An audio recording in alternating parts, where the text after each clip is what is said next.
2025 में कई केसेस थे, क्राइम के इतने ज़्यादा केसेस थे कि हमने वो डिस्कस कर करके आपस में हमने लड़ाई कर ली। बहुत सारे केसेस पे हमारे जो थॉट्स थे वो मैच नहीं हुए, डिबेट चली उस पर, क्योंकि बहुत सारे ऐसे मुद्दे थे जो थे कि पुरुष ज़्यादा क्राइम कर रहे हैं, कहीं था कि महिला ज़्यादा क्राइम कर रही है, और कहीं ऐसे केसेस थे कि कानून में इन क्राइम्स के बाद बदलाव होना चाहिए। भाई बहुत सारे केसेस से बहुत सारे लोग सेटिस्फाई नहीं थे, लेकिन सबका ध्यान केंद्रित था बस एक ही तरफ कि भाई औरतें ज़्यादा क्राइम कर रही है, नीला ड्रम, और ये सब चर्चा का विषय बना रहा।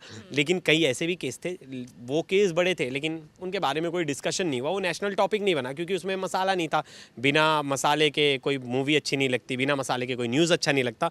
लेकिन सीरियस केसेस और कुछ ऐसे वायरल केसेस, उन सब पर हम डिस्कशन करेंगे और अपनी अपनी राय रखेंगे, क्योंकि मैंने इन्हें डायरेक्ट बुलाया, मैंने बोला कि आओ हम एक वीडियो बनाते हैं, और इन्हें बताया नहीं था कि टॉपिक क्या है। तो शुरुआत करेंगे कि पहले टॉप 5 केसेस पे कि आपको कौन से 5 बड़े केसेस लग रहे इस साल के कि जो बहुत ज़्यादा आपको शॉक किया, जिन्होंने जो केसेस बहुत ज़्यादा मसालेदार थे, और कोई ऐसे सीरियस पॉइंट्स जिसको लोगों ने नज़रअंदाज कर दिया। तो शुरुआत करेंगे दीपिका आपसे, आप पहले 5 केसेस गिना, और केसेस ज़्यादा डिटेल में बताने की ज़रूरत नहीं है आपको। नहीं, डिटेल में तो हमारी जनता जानती है क्योंकि हम लगातार वो खबरें दिखा भी रहे थे।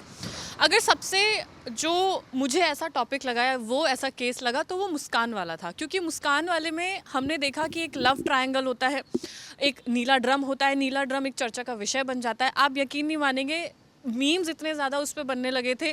ट्रेन में अगर कोई व्यक्ति नीला ड्रम लेकर जा रहा है, कोई गांव का बेचारा व्यक्ति है, उसे अपने घर पे नीला ड्रम रखना है क्योंकि वो इस्तेमाल होता है कई चीज़ों में। दूसरा, तो उसमें क्या होता है कि मीम्स इतने ज़्यादा बन जाते हैं कि लोग रिलेट कर पा रहे हैं। दूसरा हो जाता है क्योंकि आप ज़्यादातर पब्लिक को अगर कुछ पसंद आता है तो वो रिलेशनशिप वाली चीज़ें पसंद आती है। तो फिर जहाँ पर एक लड़की की नई नई शादी होती है, सोनम रघुवंशी की नई नई शादी होती है, तो उसमें वो अपने पति को मार देती है, तो वो लोगों को एक इंटरेस्टिंग फैक्ट लगता है। तीसरा अगर हम बात करें तो ये एक पुराना केस होगा, लेकिन ये काफ़ी ज़्यादा सीरियस मुद्दा बन गया था क्योंकि ये हमारी जो यंग जनरेशन थी वो उससे रिलेट कर पा रही थी। हालांकि ये मामला पुराना है, इस साल का नहीं है, लेकिन जो आफताब वाला केस था उससे हम लोग निकल नहीं पाए, उसे हम कभी भी डिस्कस करते हैं। उसके पिता की मौत हो जाती है बिल्कुल, और जिस एज में वो लोग थे उस एज को हम लोग रिलेट कर पाते हैं, ऑडियंस रिलेट कर पाती है। तो देखिए 3 केसेस मैंने आपको बता दिए, चौथा केस आसिम सर बताएंगे। चौथा केस मेरे हिसाब से था उत्तम नगर मर्डर केस, जहां पर वाइफ ने लाइव कमेंट्री करी थी अपने हस्बैंड के मर्डर की, और उसका बॉयफ्रेंड उसका देवर था। चौथी औरैया वाली, जिसमें उसको जो मुंह दिखाई के पैसे मिले थे, उन्हीं पैसों से उसने अपने जो हस्बैंड था उसकी सुपारी दे दी थी। तो मेरे हिसाब से ये 5 केसेस जो 3 आपने बताए, और एक ये 2 केस जो औरैया वाला था और उत्तम नगर वाला था, ये 5 केसेस बहुत ज़्यादा हीनियस थे। इनमें एक केस नहीं, इनमें नंबर बहुत ज़्यादा। पर्टिकुलर पूछा था तो मैं बोला अश्विनी से पूछते, चलो अश्विनी आप दो। मैं सबसे मेरे को अहम केस लगा था दिल्ली का यूपीएससी एस्पिरेंट वाला केस, अगर आपको याद होगा। वहाँ पर मर्डर को प्लान किया गया था और उसे दिखाया ऐसे गया था कि एक्सीडेंटल है। सिलेंडर ब्लास्ट किया गया था और वहाँ से गर्लफ्रेंड भाग जाती है अपने दूसरे बॉयफ्रेंड के साथ, और वो अपने एक्स के साथ मिलकर अपने रिसेंट जो बॉयफ्रेंड होता है उसका कत्ल करवाती है। और ये मामला जब खुलता है तो बता दूं कि मुझे लगता है 1 हफ्ते बाद ये पूरा खुला था कि आखिर कहानी क्या थी, क्योंकि दिखाया तो यही गया था एक्सीडेंटल केस है, लेकिन वो जब खुलता है तो पता चलता है कि वो मर्डर केस था। और इसके अलावा अगर मैं बात करूं तो मुझे लगता है सोनम रघुवंशी का केस ऐसा था कि वो सोचने के लिए काफ़ी हम लोग भूलते नहीं है।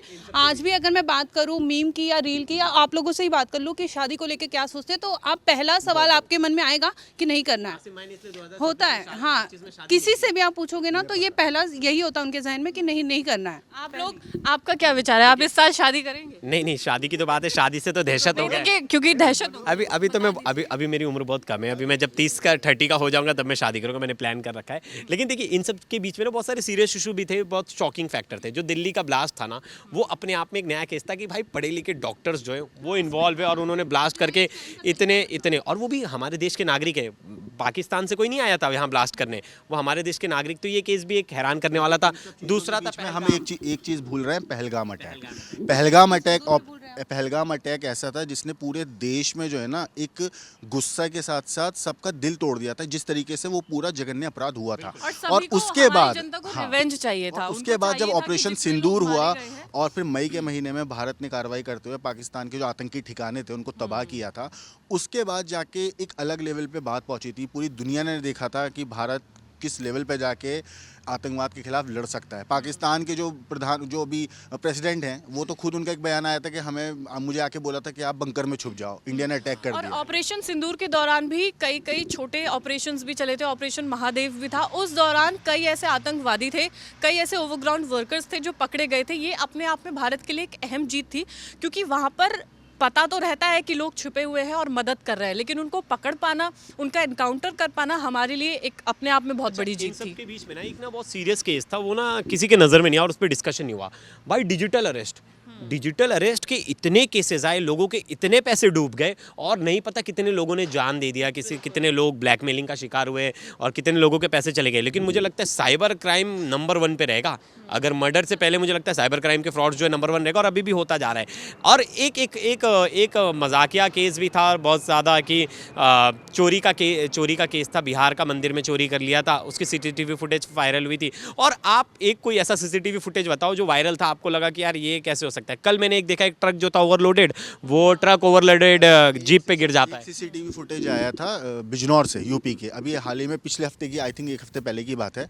उसमें एक लड़का आता है बैग टांग के, बल्कि प्रॉपर कपड़े पहना हुआ, अच्छे घर का लग रहा था, आके बाइक के पास खड़ा होता है, फ़ोन पे बात करने का नाटक करता है। विदिन 3 सेकंड वो बाइक का लॉक तोड़ के बाइक स्टार्ट करके भाग जाता है। मतलब पता नहीं चलता कि उस बंदे ने ऐसा क्या किया, और कुछ नहीं किया उसने। कुछ जहाँ पे चाबी डालते हैं बाइक की, वहाँ चाबी लगाई, कुछ और ही था, चाबी तो नहीं थी, और बाइक स्टार्ट करके वो लिटरली ऐसे भागा जैसे असली ओनर वही हो, बल्कि ओनर को भी लग रहा होगा ये मेरी बाइक लेके जा रहे हैं, उसी की बाइक है। वो उस लेवल पे भागा। मुझे एक सीसीटीवी याद है, वो काफ़ी हीनियस था।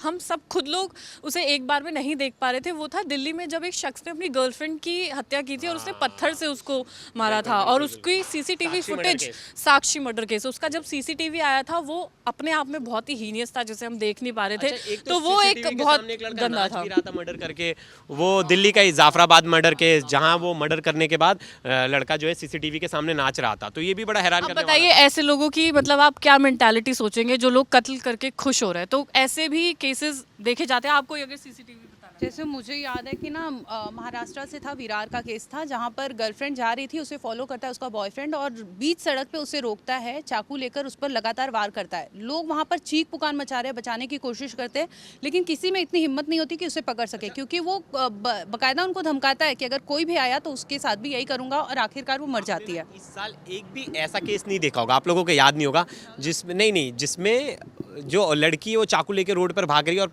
लड़के को मार रही है। हमने लड़के के बहुत सारे केसेस देखे, देखो एक इन्होंने बता दिया, एक मैंने, एक आपने, ऐसे कई केसेस थे। लेकिन रोड पे ना अभी तक क्राइम नहीं कर रही हैं महिलाएं। अभी भी रोड पे जो क्राइम है ना वो पुरुष ही कर रहे हैं। नहीं दौड़े हैं वो नहीं बता रहा हूँ। वैसी परेशान है, शादी नहीं कर पा रहे हैं। नहीं, मैं बता रहा हूँ कि जिस तरह से बंद कमरों में पुरुषों के साथ जो क्राइम हो रहा है, अभी तक रोड पर नहीं आया। मुझे लगता है 2026 में पुरुषों को संभल के रहना पड़ेगा, क्या पता 2026 में ये क्राइम रोड तक आ जाए। क्योंकि जिस तरह से क्राइम का जो लेवल बढ़ रहा है भाई, 21 साल की लड़की, 19 साल की लड़की अपने बॉयफ्रेंड के साथ मिलकर दिल्ली में अपने बॉयफ्रेंड को सिलेंडर ब्लास्ट में मरवा देती है। मतलब कितने प्लानिंग्स, कितने ऑप्शंस, और पढ़े लिखे लोग ही कर रहे हैं भाई, बाकी गांव में बहुत शांति है। पढ़े लिखों का अगर बात करें तो जो अभी दिल्ली ब्लास्ट हुआ था, वो सारे के सारे आतंकवादी पढ़े लिखे डॉक्टर थे।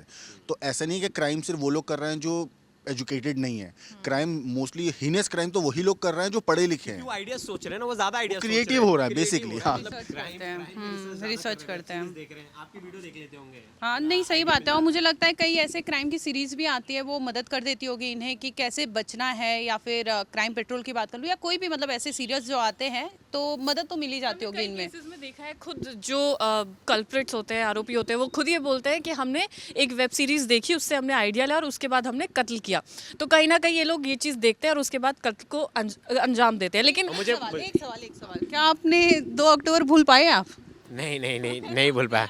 बिल्कुल। नहीं, मैं नहीं भूल पाई। दृश्यम वाला ना। तो ये ऐसी सीरीज या ऐसी मूवीज होती है कि जो आपको याद रखती है कि चीजें कैसे हाइड करना है या कैसे बचना है। लोगों को अट्रैक्ट करने के लिए कई मतलब जो वेबसाइट्स हैं, कोई अलग अलग चैनल्स हैं, वो उसको टाइटल भी ऐसे देते हैं कि दृश्यम स्टाइल में मर्डर किया। सबसे हैरान करने वाला एक फैसला बताना चाहता हूँ कि जिस पर सबकी नज़र थी, वो था निठारी कांड। इसमें जो सुप्रीम कोर्ट का फैसला आया और जो फिर आरोपी जो थे वो बरी हो गए, उसने सबको हैरान कर दिया। जिसमें सवाल खड़े हुए कि सीबीआई ने इन्वेस्टिगेशन में जो लीपापोती की, उसके वजह से आरोपी छूट गया। मतलब लोगों का क्या है, मतलब जो कोर्ट का है कि इन्वेस्टिगेशन सही से नहीं हुई, जो एविडेंस वाली जगह थी एविडेंस कलेक्ट ही नहीं किया गया ठीक से, लोग ला के दे रहे हड्डी, उसको एविडेंस मान लिया।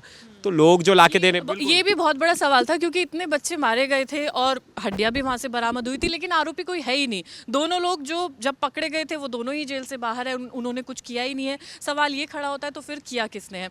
हालांकि ऐसे कई और भी केसेस है। अभी हाल फिलहाल में जो उन्नाव रेप केस है उसमें भी जो सुप्रीम कोर्ट ने सज़ा को रोक दिया, यानी कि स्टे लगा दिया है कि वो भी जेल से बाहर नहीं आ सकते।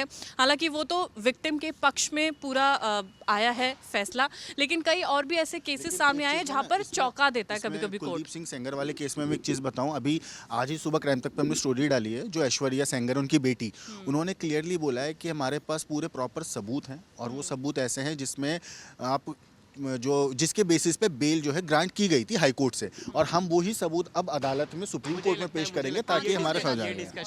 ये डिस्कशन जो है वो अदालत का है। अब उस पर अदालत में क्या सुनवाई होगी, अब हमें 4 हफ्तों का वेट करना चाहिए और 4 हफ्तों में जो डिस्कशन होगा वे उसके बाद जो फैसला आएगा उस पर हम डिस्कस करेंगे और हम चारों उस पर बात करेंगे। लेकिन 2025 हादसों का साल रहा, मर्डर्स का साल रहा, ड्रम का भी साल रहा। ड्रम ने बहुत वॉर का भी साल रहा। मतलब 2025 कह लीजिए कि बहुत नेगेटिविटी वाला था भाई। 2026 नेगेटिविटी, अरे मैं बोल रहा हूँ हादसों का साल रहा, प्लेन क्रैश, बस गिर गया बहुत।